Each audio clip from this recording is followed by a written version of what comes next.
Youth pastors, good morning. Apologize for all the freeway noise. Men's conference, just had some breakfast.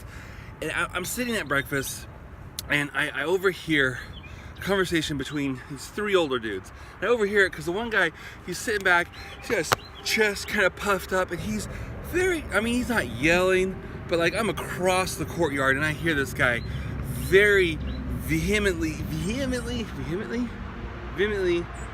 anyways, bragging, oh, I don't watch TV. I don't sit there and just sit there for hours and I don't just go on and watch TV. He says all it is the same stuff over and over and over. He's going on and I kind of stopped paying attention after a while because he ironically kind of just was saying the same thing over and over. And I'm sitting there and it strikes me, I go, cool dude, you're trying to like brag about like how you're more virtuous or you're a harder worker or you're a better individual because you don't watch TV and you don't waste time watching TV, and then you're also bragging about how repetitive it is. I'm like, but you sit for 3.5 hours at McDonald's and drink coffee with all your buddies every morning. That's your TV. So the idea of, he's not pulling out like stuff on TV is so bad now, it's immoral. He's bragging about how he's got better things to do than to sit and waste his day away watching TV. Like, dude, your coffee is your TV. And here's the thing. If I asked your wife, she probably would complain that you tell the same stories over and over and over. So it's cool that you're trying to be like cool around your friends, right? Like I respect that. I pull the same thing. I try to act like I don't watch Netflix when I know full well I watch way too much Netflix. But here's the thing. Own your stuff. You may not be watching TV, but you are spending that amount. 3.5 hours of. I know. I used to go with my grandpa as a kid. I understand what old dudes do. You go and and I know not everyone does it, and there's different variations of it. But he's sitting around the table, drinking his cup. Like this guy does it. I can tell. He matches the description. But youth pastors, we do this same thing with our students. Like we have these ideas, these romanticized ideas. Like this guy has romanticized the idea that not watching TV makes him better than most people. And maybe he's right. Maybe he's not. But he has his own version of that, right? Same thing. We romanticize stuff. Oh, I don't use Snapchat. All these kids are on Snapchat. I don't use that. That's not. What's this Instagram thing? You know what I heard recently? How are you supposed to like get in there and actually communicate and build a relationship with students? Isn't Instagram just like a bunch of pictures you're posting? We do the same thing. Listen, and I understand. I don't like Snapchat. I don't like that it came around and that this new thing I had to learn. I don't mind Instagram because I got on it like literally in the first few months it came out. It's early on that one. So I have bragging rights on that, so that's kind of cool. But here's the thing, I was king of MySpace. We had a video production company, STI Nate Ideas, and I was biz deving on MySpace before biz deving was a term that was applied to the internet. Before you could slide into DMs and set up business deals, I was on there. I was networking every single day. I was following people to get them to follow me back. I was messaging people. I was finding other filmmakers and commenting on their stuff so they would notice our stuff.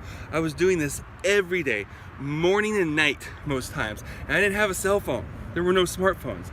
So I would go into my office, at a home office, fire up the church media computer because I'd moved it over to my office at home. That's where I did most of the work. And I'd sit there and go through on my desktop every morning and every night, building this out because I was wanting to build build our brand. I wanted to make those connections, right?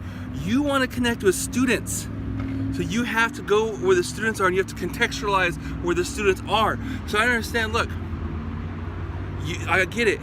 You thought Twitter was cool, and you're salty that it's diminishing. I understand. You can't romanticize. Maybe you're on the other trend. Maybe you never got into. You're thinking like, oh, Twitter's dead, but you happen to live in one of those rare few markets where Twitter's exploding with the high schoolers. Yes, it's true.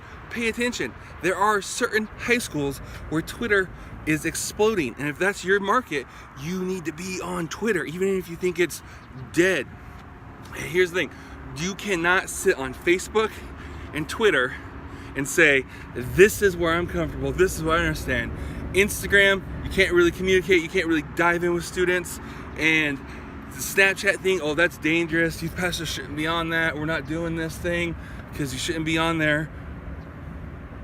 You can't do that and then expect to still be able to reach the students. You have to live in the current state of the internet, the current state of youth ministry. You can't do youth ministry. My dad was a youth pastor. I grew up as a little kid going to my dad's youth ministry.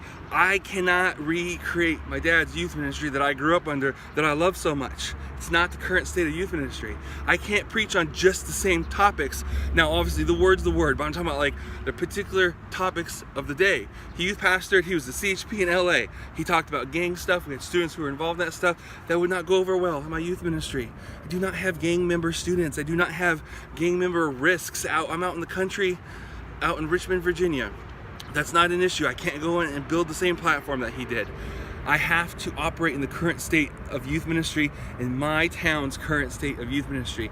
I got in a town once where I was doing internet, YouTube stuff, and I got youth pastor in a town where none of the kids used the internet. It was the weirdest thing ever. We all went out and hunted and fished.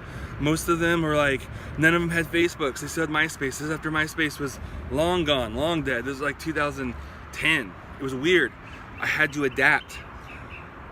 Youth pastors, you need to minister in the current state of youth ministry. You need the internet in the current state of the internet. You have to relate to students in the current state of the world they live in.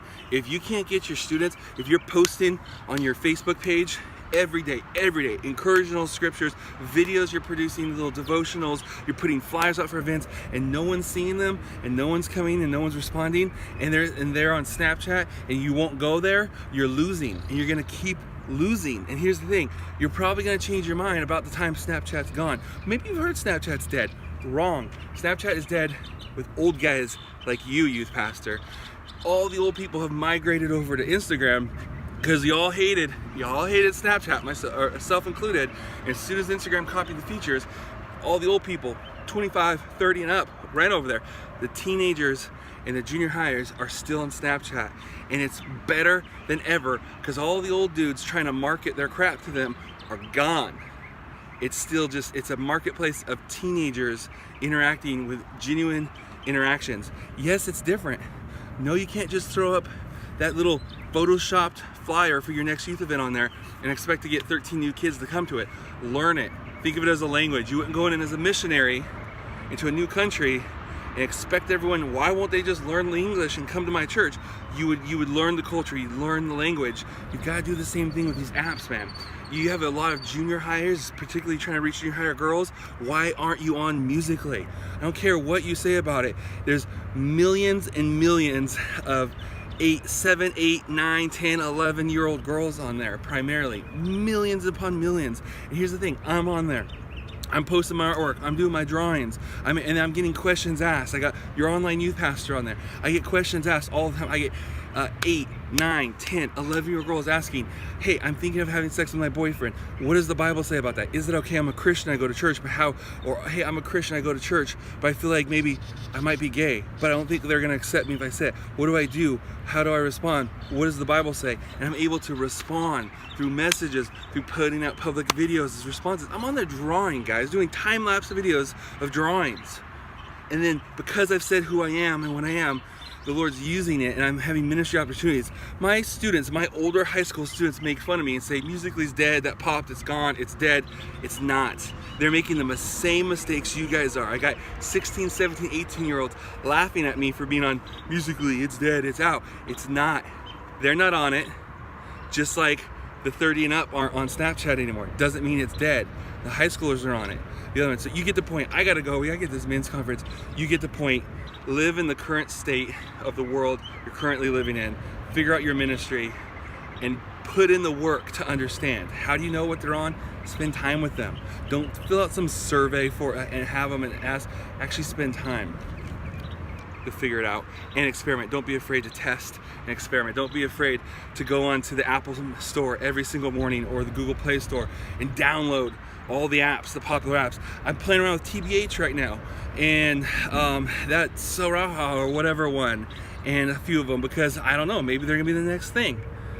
I don't know. I gotta mess around with it. Maybe I waste 10 hours of my life with TBH because it never pops, never becomes anything. But maybe I'll learn something that helps me in the next one, or maybe it pops and I already understand the language of that platform when my students all get on it and are super popular with it.